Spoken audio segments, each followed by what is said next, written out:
You know, usually when we talk about getting a medical diagnosis, there's this like expectation of absolute precision. Oh, yeah, Like completely. it feels almost like engineering. You fall off a bike, you break your arm, the x-ray shows that, that jagged white line on the black film. Right. The proof. Exactly. And the doctor just points a pen at it and says, well, there it is. That's the problem. And that visual evidence, provides this massive sense of relief, even if the diagnosis is painful. I mean, we have a really deep psychological need for our problems to be binary. Oh, absolutely. We want them visible. We want them to fit neatly into a categorized box, like broken or not broken, sick or healthy.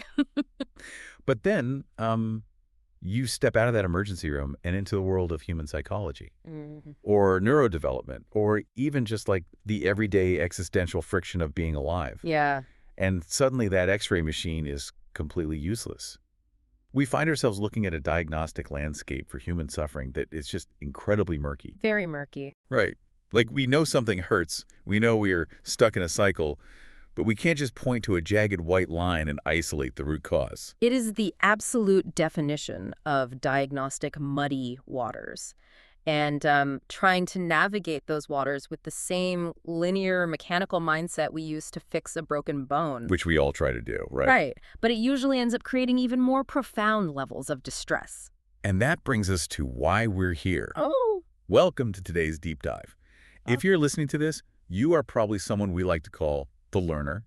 You are insanely curious. You want to get past the surface level noise, and you're looking for that shortcut through the really dense, tangled philosophical weeds, right? To find those aha moments that actually change how you process your own life. We aren't here to drown you in academic trivia. No, definitely not. We're here to extract the signal from the noise. And today, we are venturing into some of the most profound and honestly deliberately disorienting waters in philosophical history. Oh, it gets wild. It really does. We are unpacking the source material surrounding a highly specific text. This is chapter 26 of Nāgārjuna's Mūlamadhyamakakārikā. That is a mouthful. It is. So, for the sake of our sanity, we're just going to refer to it as the MMK. Which I know sounds like an esoteric artifact, but its implications are startlingly modern. Yeah. Just to set the stage for anyone unfamiliar, Nāgārjuna is a foundational figure in Mahayana Buddhism. He was writing around the 2nd century CE. Right. And for the first 25 chapters of this massive philosophical treatise, he basically operates as an intellectual wrecking ball. A wrecking ball is the perfect word for it. Right. Our sources describe how he systematically deconstructs absolutely everything the human mind uses to anchor itself. Like he takes on the concept of time, causality, motion. The idea of a fixed self. Yes, the nature of suffering. He even dismantles the concept of nirvana itself, which is mind-blowing. It is. He proves through this relentless logic that none of these things possess any inherent independent existence. He essentially levels the entire building of human conceptualization. Like he leaves his readers standing in the rubble of their own assumptions. Surrounded by dust. Exactly. But then the text hits chapter 26. And the sources we're looking at today point out this incredibly jarring stylistic shift at this exact moment. That's like he just stops. Yeah, the wrecking ball stops swinging, the fierce negative logic just pauses, and Nāgārjuna suddenly lays out what looks like a very straightforward traditional blueprint. The 12 links of dependent origination. Right. And for anyone who has dabbled in Buddhist philosophy, this is like the classic map.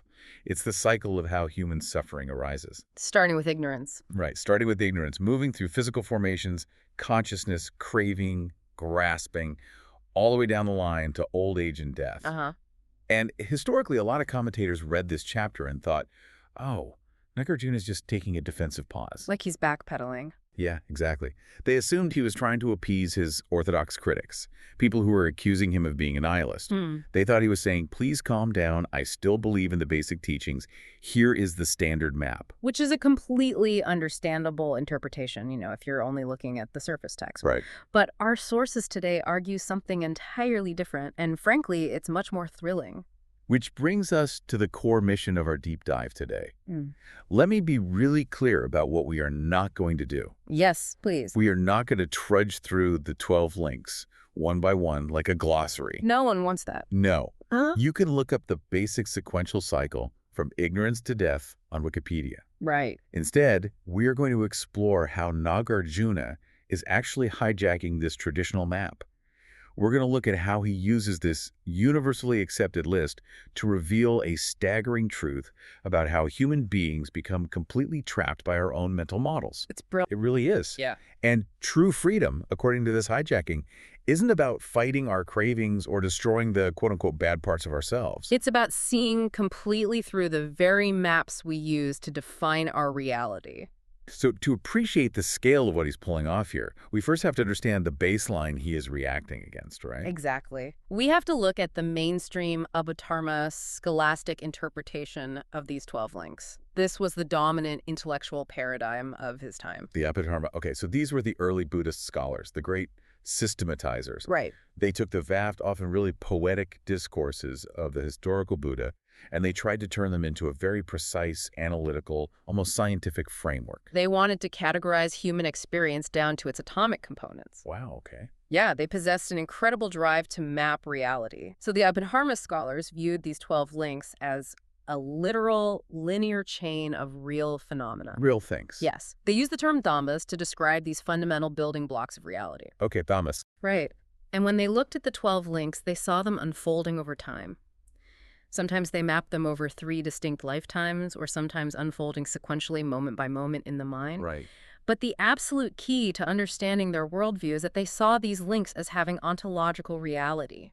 Meaning they really exist. Exactly. They believed these were real, inherently existent things that arose in dependence on one another. So they viewed it exactly like our X-ray analogy from earlier. Or, I don't know, to use a different image, they saw it like actual solid dominoes lined up in a row. Yes, the domino effect. Right. So a real thing called ignorance tips over and knocks into a real thing called conditioned formations, which tips over and knocks into consciousness all the way down to aging and death. It was this mechanical chain reaction. And because they conceptualized the cycle of suffering as a mechanical chain of real phenomena, their strategy for achieving liberation, for stopping the dominoes from falling, Right. it was highly tactical and interventionist. Right. Traditionally, practitioners were taught to study this map and break the chain right in the middle, where they felt they had the most leverage. Okay, let's unpack this. Where exactly did they try to break it?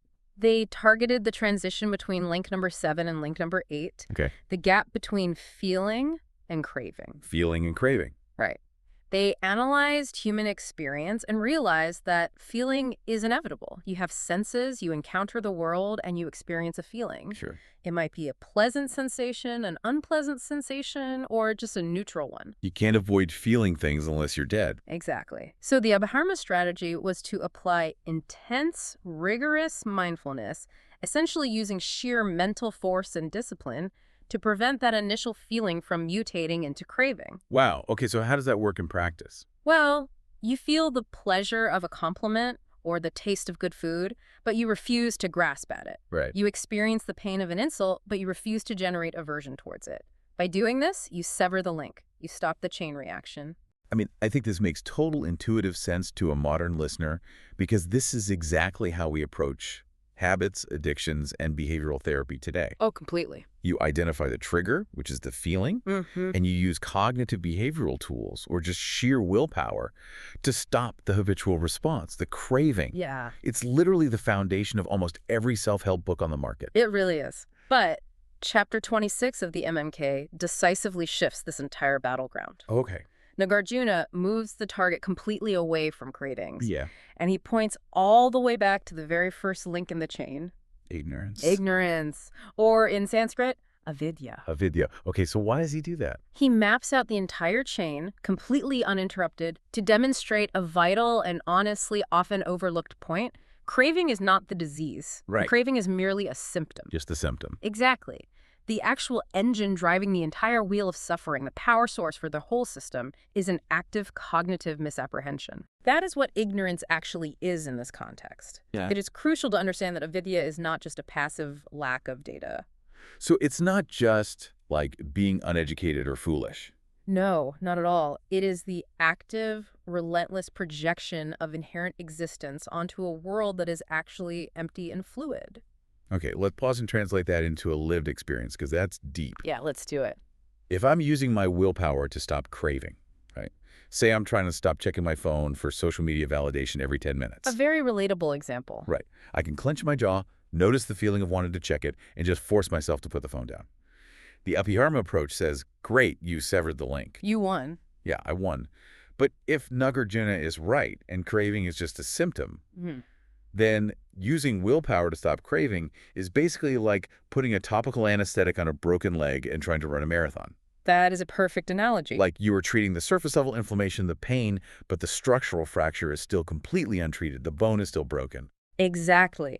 And the structural fracture, in your analogy, is the belief that the validation from the phone and the self that is receiving that validation are both permanent, inherently real things that can bring lasting satisfaction. Right. As long as you believe that underlying premise, which is ignorance, the system will continue to generate the pressure of craving. Okay, which raises an obvious question. If craving is just a downstream symptom and ignorance is the true root cause, why did the Abhidharma scholars, who were, by the way, incredibly sophisticated thinkers, why did they focus so heavily on craving in the first place? That's a great question. Like, why dedicate centuries of monastic practice to breaking the chain at that specific point? The answer comes down to human psychology. Okay. Craving is viscerally, physically felt. It is loud. Yeah. It demands your attention immediately. When you desire something intensely or when you are deeply repulsed by something, your actual physiology changes. Right. Your heart rate elevates, your stomach tightens. Exactly. Your thoughts race in a tight loop. Because it is so tangible, it presents itself as an obvious target for intervention. It's right there in front of you. Exactly. Ignorance, on the other hand, is completely silent. Oh, wow. It is the invisible, transparent lens through which we view everything else. You don't, quote-unquote, feel your own ignorance in the precise moment you are actively projecting inherent reality onto the world. Because in that moment, you don't think you are projecting anything. You just think you are seeing reality exactly as it is. Exactly. You think, oh, that person is objectively annoying, or that job title will objectively make me happy. You never stop to feel the lens itself. And that is the insidious nature of Avidyā. Nāgārjuna is revealing that without eradicating that foundational silent distortion, which is the deeply held, unquestioned belief that you and the objects you interact with have independent, permanent existence. Right. Without eradicating that, craving will inevitably return. It always comes back. Always. You can suppress the craving with mental force for a while, perhaps even for a lifetime if you are a highly disciplined ascetic, but the engine is still idling in the driveway. The machine is still on. Yes. The system is still perfectly designed to generate the conditions for suffering the moment your willpower slips. Man, if we follow the implications of this, we arrive at a really uncomfortable realization. Oh, yeah. We usually think of our suffering as a failure of our own willpower. Like, I wasn't strong enough to resist that. Right. But if this entire cycle is driven by a foundational cognitive distortion that we don't even consciously realize we are deploying, who is actually running the machine? That's the million-dollar question. Like, who is in the driver's seat of this cycle? That is the pivotal question of the text. And it's exactly what Nāgārjuna addresses through the specific stylistic structure of chapter 26. Okay. He doesn't write this chapter with poetic flourish or moral judgment.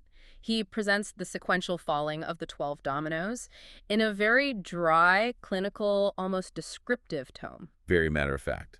Very. He meticulously details how the cycle operates as an automated, self-sustaining loop. Right. Ignorance conditions formations, formations condition consciousness, consciousness conditions name and form, and so on, all the way down to old age and death, which then loops back to condition future ignorance. Right. Reading the source material feels less like a spiritual text and more like reading the schematic for an engine block. Yes. And the glaring takeaway from that schematic is the total absence of a mechanic. Exactly. There is no independent meditator. Right. No fixed agent, no soul sitting in a control room behind your eyes, pulling the levers of craving or deciding to pull the lever of wisdom. It's just a completely impersonal cascade of causes and conditions. And this is where Nāgārjuna's brilliance borders on the devious. Devious, really? Oh, absolutely. Chapter 26 is actually a meticulously laid trap. A trap. Okay, explain that. He spends the entire chapter showing exactly how the machinery of bondage and liberation operates without any need for a central controller. He lays bare the automated nature of the human experience.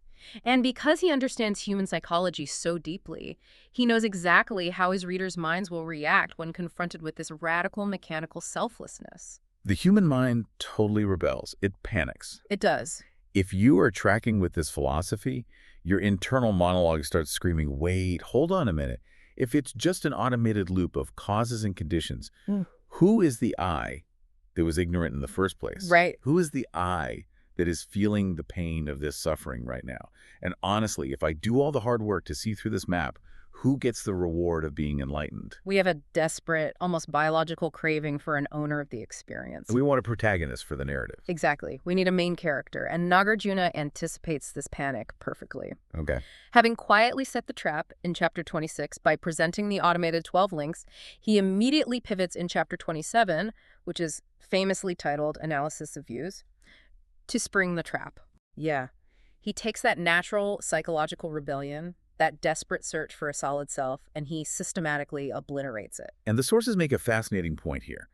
We usually think of ignorance as a lack of sensory data or misunderstanding of facts. Right. But the most stubborn, entrenched, and dangerous form of ignorance is actually our intellectual craving for metaphysical certainty. Absolutely. It's our absolute demand to know definitively who we are as a distinct entity in the universe. We spend our entire lives trying to reify the self.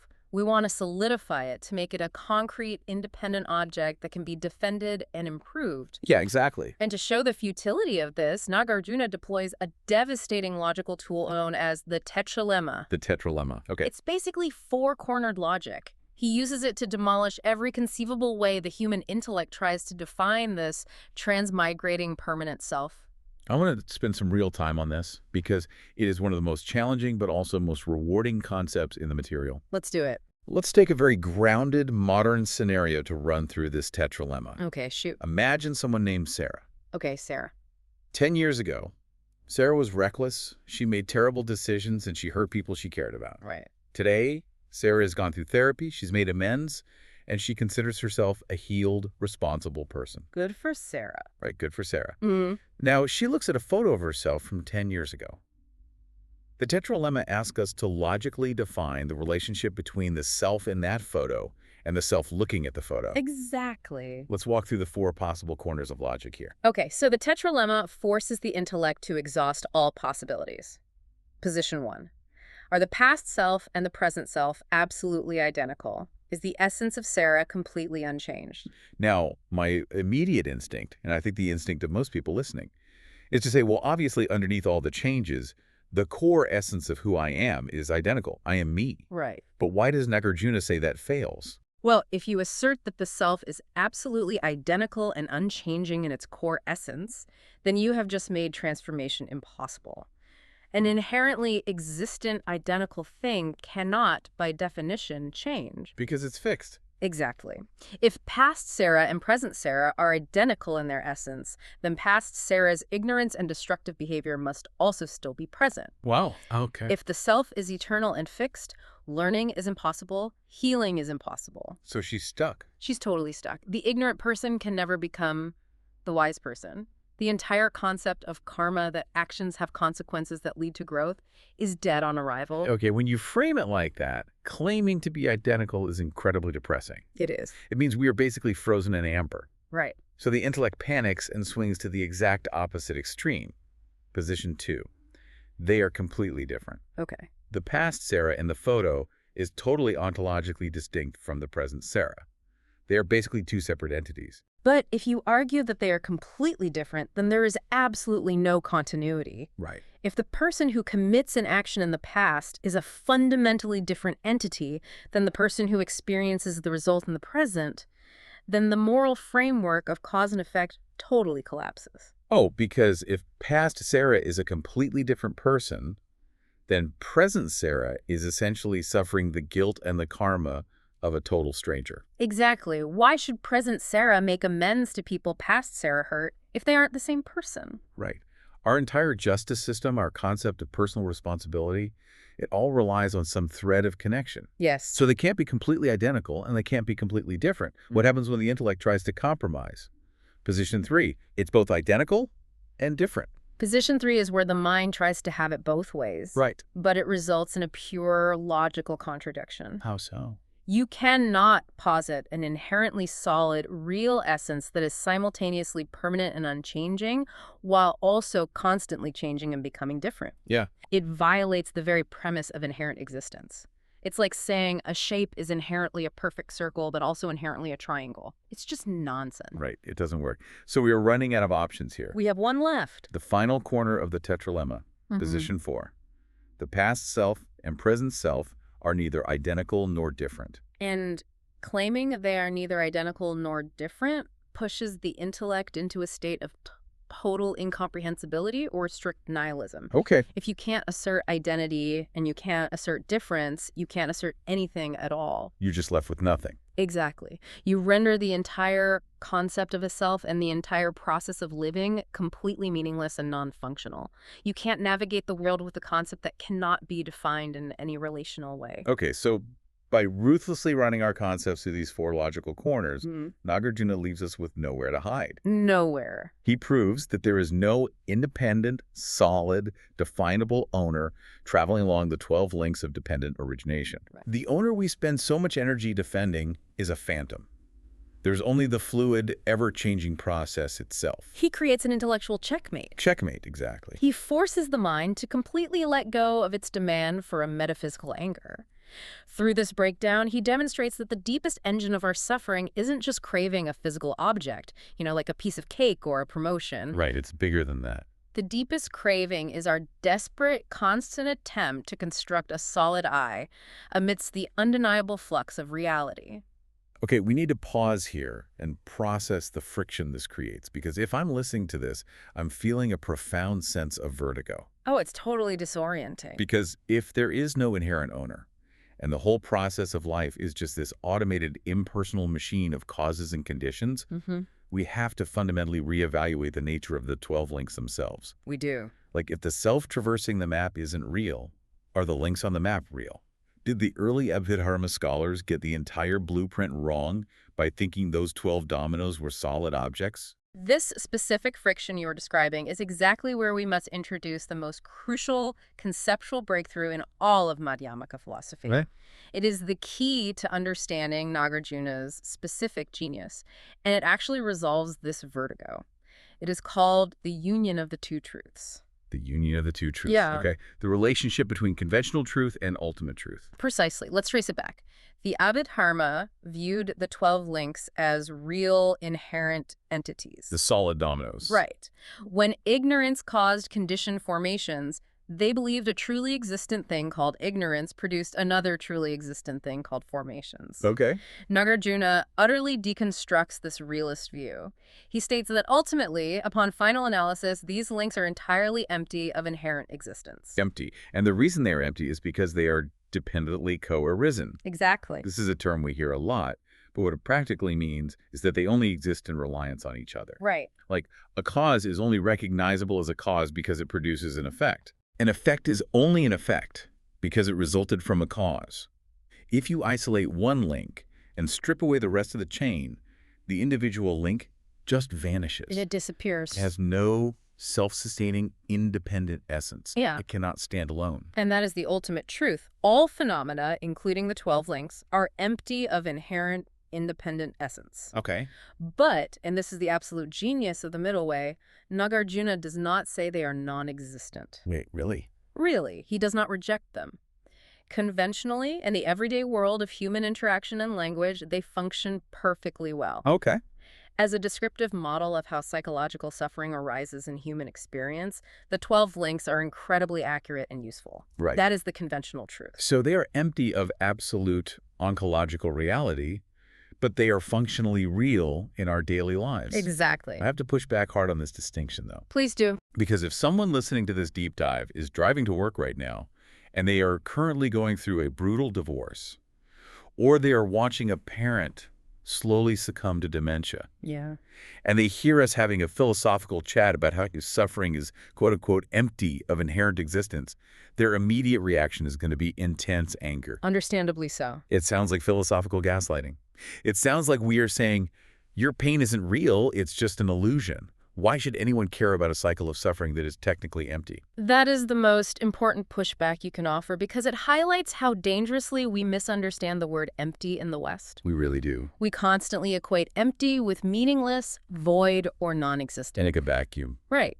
But when Nāgārjuna says empty, he specifically means empty of independent, permanent essence. Okay. To understand why empty suffering still hurts terribly, think of the architecture of a nightmare. A nightmare. Oh, that's interesting. Walk us through how that bridges the two truths. Okay, imagine you are fast asleep and you're trapped in a terrifying nightmare. A monster is chasing you through a dark forest. Classic nightmare. Exactly. Now, ultimately, if we analyze the situation, that monster is completely empty of physical, objective reality. Right, it's just in my head. It does not exist independently of your sleeping mind. There is no biological entity in the room with you. Right. But what happens to your physical body in the bed? Oh, man. You are sweating. Your heart rate is probably at like 140 beats per minute. Right. Your adrenal glands are dumping cortisol into your bloodstream.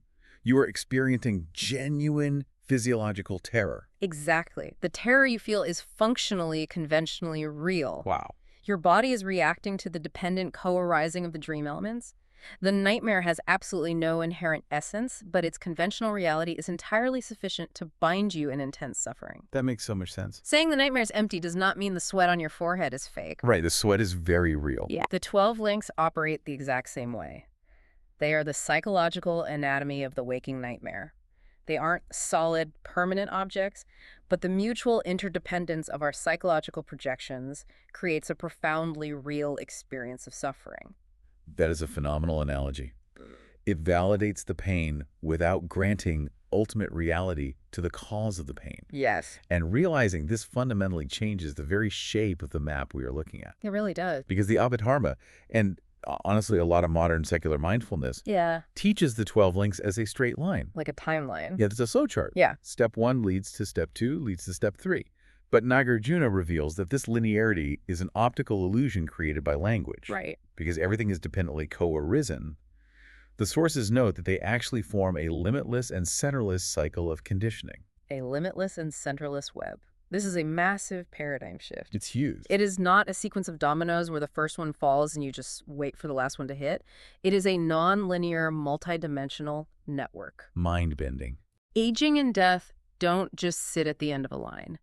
The anxiety of aging and death is continuously looping back to condition and deepen the very first link of ignorance in infinite directions simultaneously. It's not a timeline you can step off. It's an ecology you are immersed in. Exactly. And once you realize the map isn't a straight line of solid objects, but an interconnected, empty web of relationships, your entire strategy for achieving liberation has to change. It has to. You can't just forcefully break the chain by destroying one solid link, because there is no solid link to break. Right. You can't surgically remove craving from the ecology.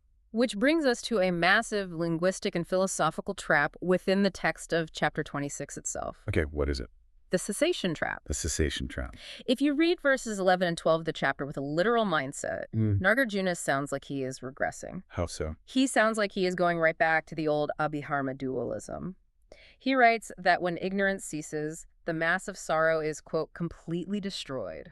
Completely destroyed. Yeah, reading that, it feels like a contradiction. It does. He spends all this time and complex logic proving that phenomena are empty, interdependent webs, and then suddenly he uses the language of violence. Right. He talked about completely destroying the mass of sorrow by ceasing ignorance. It sounds like he is setting up a binary war. Like, ignorance is an inherently bad thing that must be assassinated so we can acquire a good thing called nirvana. It sounds like we are back to weeding a garden, pulling out the bad weeds to leave only the good, pure dirt. Right. But our sources are very careful to resolve this apparent contradiction. They point out that Nāgārjuna's use of words like cessation and destroyed is an exercise in what the tradition calls skillful means, or upaya. Skillful means, meaning he is meeting his audience where they are. Exactly. He's using the conventional accepted vocabulary of his primary audience, the scholastic monks who believe in real dhammas, to gradually guide them toward a non-dual understanding. Yes. He has to use their words to dismantle their worldview. Yes, that's exactly it. So when he says cessation, He does not mean the literal elimination of a real solid process. Because you can't eliminate something that isn't real. Right. You cannot eliminate something that was never inherently real to begin with. So if it's not literal elimination, if we aren't destroying a thing, what exactly is ceasing? What ceases is the imputation of inherent existence. The imputation. It is the cessation of the delusion. Let's return to the nightmare analogy. Okay. When you are suffering in the nightmare, how do you completely destroy that suffering? Do you need to mentally forge a magical dream sword, track down the dream monster, and slay it in combat? No, because if you do that, you are still validating the reality of the dream. Exactly. You are still trapped in the narrative. To destroy the suffering, you just wake up. You wake up. You open your eyes, you realize you are in a bed, in a quiet room, and you recognize that the monster was a projection of your own mind. The dream monster wasn't assassinated. Your belief in its independent reality ceased. And notice what happens when you wake up. The physiological components of your mind and body that generated the dream, your memory, your imagination, your nervous system. They're all still there. They are all still there. You haven't destroyed your brain. Right. But those components are no longer functioning as a vehicle for terror. That is so clear. This illustrates the profound union of opposites in Madhyamaka thought. In classical dualism, ignorance and wisdom are seen as absolute opposites engaged in a cosmic war. Good versus evil. Right. But through the lens of the union of the two truths, they are not absolute opposites at all. Because both of them are empty. Exactly. Ignorance is empty and wisdom is empty. Both are dependently co-arisen designations. We only know what wisdom is in relation to ignorance. Precisely. Ignorance is simply the limitless, interdependent flux of reality viewed through the distorted lens of inherent existence. Right. Wisdom is that exact same limitless, interdependent flux viewed clearly without the projection of a solid self. It's the same thing. They are the exact same raw material, the same empty reality, just perceived differently. Wow. This changes the entire goal of spiritual or psychological practice. It changes everything. So, what does this actually mean for us? For the person listening to this right now who has a job, a family, a mortgage. Yeah. If liberation isn't about escaping to a mountaintop or destroying the bad parts of ourselves to achieve some pure, unblemished good state, what does liberation actually look like on a random Tuesday afternoon? It looks like the active transmutation of ignorance into wisdom. Transmutation. It is an ongoing, dynamic process of awakening, not a static, finite finish line you cross once. Okay. There is a classic Zen aphorism that evolved much later, but it captures Nāgārjuna's point perfectly. Before enlightenment, chop wood, carry water. After enlightenment, chop wood, carry water. Right. Meaning the external conventional processes of life do not stop. They don't. Waking up from the delusion of inherent existence doesn't exempt you from reality. You still have to pay your taxes, you still get stuck in rush hour traffic. Your physical body will still experience pain and eventually age. Yep.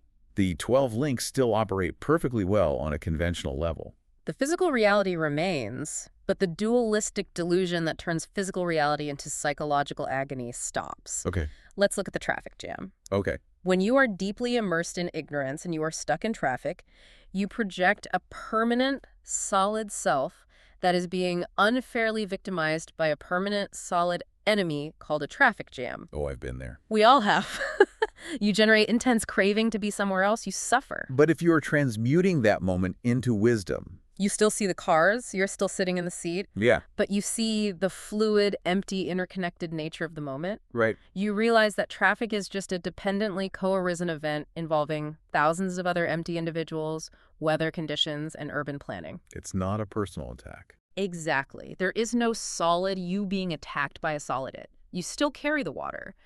But the psychological weight of the water doesn't crush your core identity because you recognize that neither you nor the water has a fixed, absolute essence that can be fundamentally damaged. You are fully engaged with the map of reality, but you never forget that it is just a map. Exactly. Which leads us to the ultimate synthesis of all the sources we've unpacked today, and really the core vulnerability of the human condition. Yes. The fundamental reason we suffer so deeply. The fatal flaw of the human intellect is taking our models, our concepts, and our maps, and mistaking them for the territory of reality as it is. We are constantly, obsessively drawing rigid lines in a fluid world. Constantly. We inherently imagine models to make sense of the chaos. Well, we build conceptual triads, like separating an event into the actor, the action, and the result. Right. We build conceptual dyads, separating the world into good and bad, self and other, ignorance and wisdom. And the tragedy is, having drawn these incredibly useful maps to help us survive, we immediately forget that we drew them. We forget completely. We reify the lines. And we become absolute slaves to our own conceptual fabrications. We treat the conceptual lines on the paper as if they were physical brick walls in the real world. Yeah. We bump our heads against our own categories. And this reveals the final, truly mind-bending meta layer of Nāgārjuna's philosophy. Oh, this is the best part. It's a trap so deep, it almost feels like an intellectual magic trick. It really is. Think about how we started this deep dive. We started by examining the 12 links of dependent origination. We looked at them as the definitive Buddhist map of how the cycle of suffering works. Yes. We analyzed the mechanism. But the ultimate point Nāgārjuna is making is that the 12 links themselves, the very doctrine he spends all of chapter 26 meticulously explaining to us, that is also just a map. Just a map. It is an incredibly useful diagnostic tool on a conventional level. It helps us understand the mechanics of our distress, but it is never, ever absolute reality. It goes even further than that, doesn't it? Yeah. Even the grand, transcendent spiritual concept we just spent time discussing, the idea of transmuting ignorance into wisdom, is itself a dependently co-arisen map. Exactly. Wisdom is a concept. Emptiness is a concept. Yeah. They are empty of inherent existence. If we pull back and look at the biggest possible picture, this is the radical, terrifying, and beautiful nature of the middle way. Right. True liberation is not about finding a better map and fiercely clinging to it. Okay. The Abhidharma scholars were clinging to a very detailed map. But if you read Nāgārjuna and decide to cling to his map of emptiness, if you turn emptiness into a rigid dogma, you are just as trapped as the person clinging to inherent existence. Wow. It's like realizing you were trapped in a rusted steel cage and replacing it with a cage made of pure sparkling gold. Perfect analogy. It might look holier, might feel more enlightened, but it is still a cage. It still limits your freedom. Exactly. The middle way solution is to transcend, without rejecting, all maps and models. Transcend without rejecting. You do not reject the map, because if you throw away all concepts, you fall into nihilism. Right, you couldn't function. You become paralyzed and unable to navigate the conventional world or communicate with others. But crucially, you never believe the map is absolute reality, because that leads to eternalism, where you are trapped by fundamentalist dogma and rigid categories. You transcend the maps by seeing entirely through them. Yes. You abide in the tension.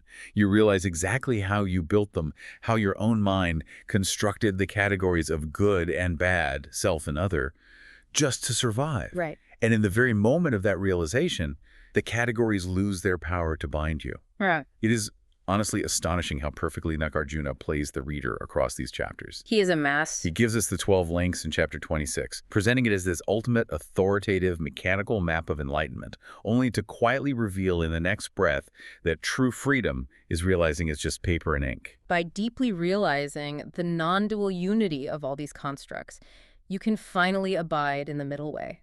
You become fully, consciously connected to the interdependent dance of reality. Right. You are participating in the constant flux of the universe, but because you know deep in your bones that you are the flux and not a separate, isolated entity fighting against it, you are no longer bound by it.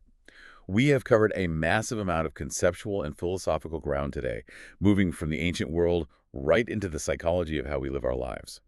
Let's briefly retrace the major paradigm shifts of this journey. Good idea. We started with the Abhidharma view, where the goal was to treat the surface-level symptom of suffering by fighting craving with sheer willpower. Right. Nāgārjuna shifted our focus to the structural root cause, the silent cognitive distortion of ignorance, our exhausting tendency to project solid reality onto a fluid world. And from there, we moved from viewing the cycle of suffering as a mechanical, linear chain of solid dominoes to seeing it as a limitless, centerless web of interconnected, empty phenomena. We realized, through the tetralemma, that the self we are trying to protect is a phantom, and that liberation isn't about violently destroying parts of ourselves. No assassinating ignorance. Right, like assassinating ignorance to achieve a pure state of wisdom. Ignorance and wisdom are two sides of the exact same empty coin. Exactly. Liberation is about transmuting our perception, simply waking up from the nightmare so the physiological terror stops. And finally, we confronted the ultimate meta trap, recognizing that every concept we use to understand this entire process, from the 12 links to the idea of emptiness to enlightenment itself is just a map. Just a map. They are vital, useful tools for navigation, but they are never the territory of reality itself. So as we wrap up this deep dive, I want to leave you, the learner, with a final lingering thought. Okay. We've spent this time talking about ancient maps of the mind and how mistaking the map for the territory causes profound psychological suffering. But let's bring this entirely out of the 2nd century and directly into the room you are in right now. Let's do it. Think about the story you tell yourself about who you are. The narrative of your past traumas, your future goals, your perceived strengths, your fatal flaws.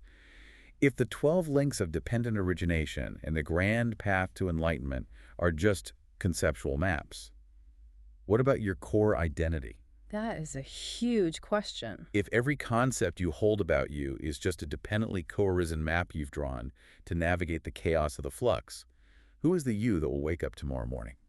When you realize the self is not a fixed monument, but a continuous story you are writing, it shifts the entire burden of existence into a profound sense of agency. Exactly. Because knowing the map isn't real, knowing the X-ray isn't the arm, but just a shadow on a screen, means you are no longer trapped by the lines you drew yesterday. What kind of world will you choose to draw next? What a question to end on. Thank you for taking this journey with us. You are now armed with a profound and frankly ancient new way to look at reality. Until next time, keep questioning the map.